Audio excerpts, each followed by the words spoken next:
Hey guys, Kaiju here, today back with another Kaiju review. Now if you remember in the last video, I said I was going to do a review on another version of this guy, Teledon. And that other version, as you can probably guess by the recent unboxing video that I won't shut up about, is Powered Teledon, the ultimate hero version of our regular Ultraman brethren right here. I just think this is a significantly better figure. Review over if that's what you wanted me to say. I just think compared next to the original one, this figure is an improvement in almost every single way. But let's get more into that in the detail section. So starting off, I just think that the overall suit detailing for what they got off the model looks fantastic here. Specifically up in the face, I think that's where it highlights the best. Now, I'll be fair, the original Teledon suit was not too interesting, so obviously there wasn't a ton going on, but they did put a lot more effort just into the overall detailing here, in my personal opinion. For example, not a ton going on here on the back of Teledon. On the other hand here, you do have a lot of good scale detail through here, or I'm going to call it scale detail, I don't know if that's what it actually is, and that carries throughout pretty much the entire body. You can see a lot of it here on the chest and such. The feet have it. The only real place that doesn't is the tail.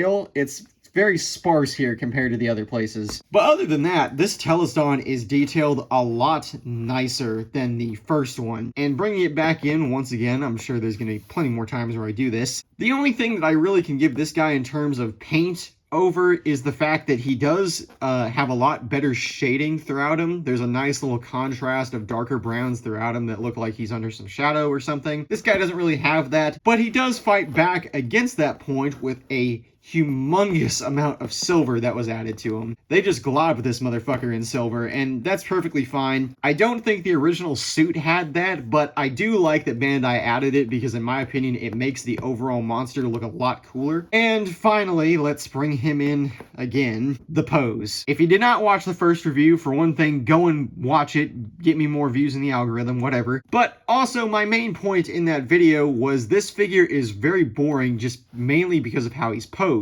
This Teledon, on the other hand, the powered one, is not posed like that at all. He is standing fairly neutral, but he's got his arms a lot wider out, while this guy's are just right to his side. His legs have a curve to him, so it looks like that he's kind of carrying his weight a little bit more, and his head is leaning a lot more forward, too. He also has a very angry look on his face. Just overall, the detailing, sculpting, and of course the pose is significantly better on the powered one than it is the regular Teledon. Now moving on to articulation, it is unfortunately pretty much the exact same. The arms can move, they can go a full 360 degrees. When his arms are up, he looks like he's celebrating something, probably being a better figure. I think that's something to be pretty happy about. The legs can kick, of course, that's just the standard for most Bandai figures of Kaiju. And then finally, the tail can rotate. I will note, on my copy at least, it is very, very stiff, and in fact, the entire vinyl is a lot harder than the original Teledon. He's kind of a squishy guy. Meanwhile, this guy, you could probably throw at a kid's head and it would leave a dent. And I did say that in the original video, the 5 points were fine on the normal Teledon, and I still do agree with that for the most part. It's passable, you know. It's at least not 4, so I'll take the extra tail point. Could it have been more though?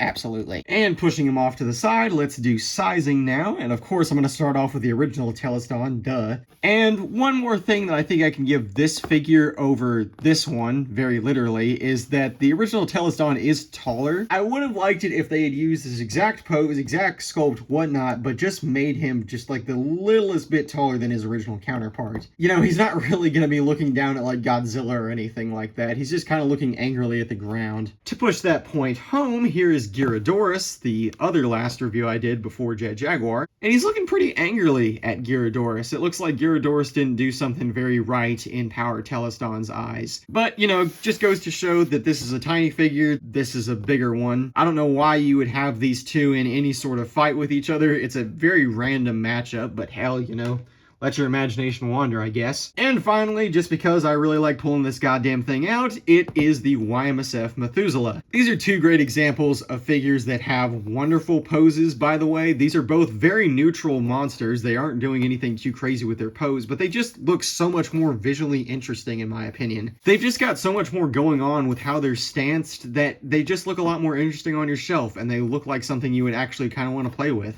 And done in a lot quicker time, that is going to be the review of Power Teledon. I do appreciate everyone for watching both of my Teledon reviews back to back. I'm sure you guys are sick of me talking about this thing. Going into the price point again, this is a lot different case than the normal Teledon. I said in his video that I usually can find him for like $60 at most, but I wouldn't pay nothing close to anywhere near 60 for him. If anything, like 20 is probably where I would tap out. Power Teledon, on the other hand, goes for significantly more because he is a powered version of the Kaiju. So I've seen him go for like 60 at the medium. At the highest, I've seen him go for like 80. I'll call it like 40. I think 40 is a good price point for him, but nothing above that. Anyways, though, thank you all for watching the Kaiju review again, and I will see you all in the next one.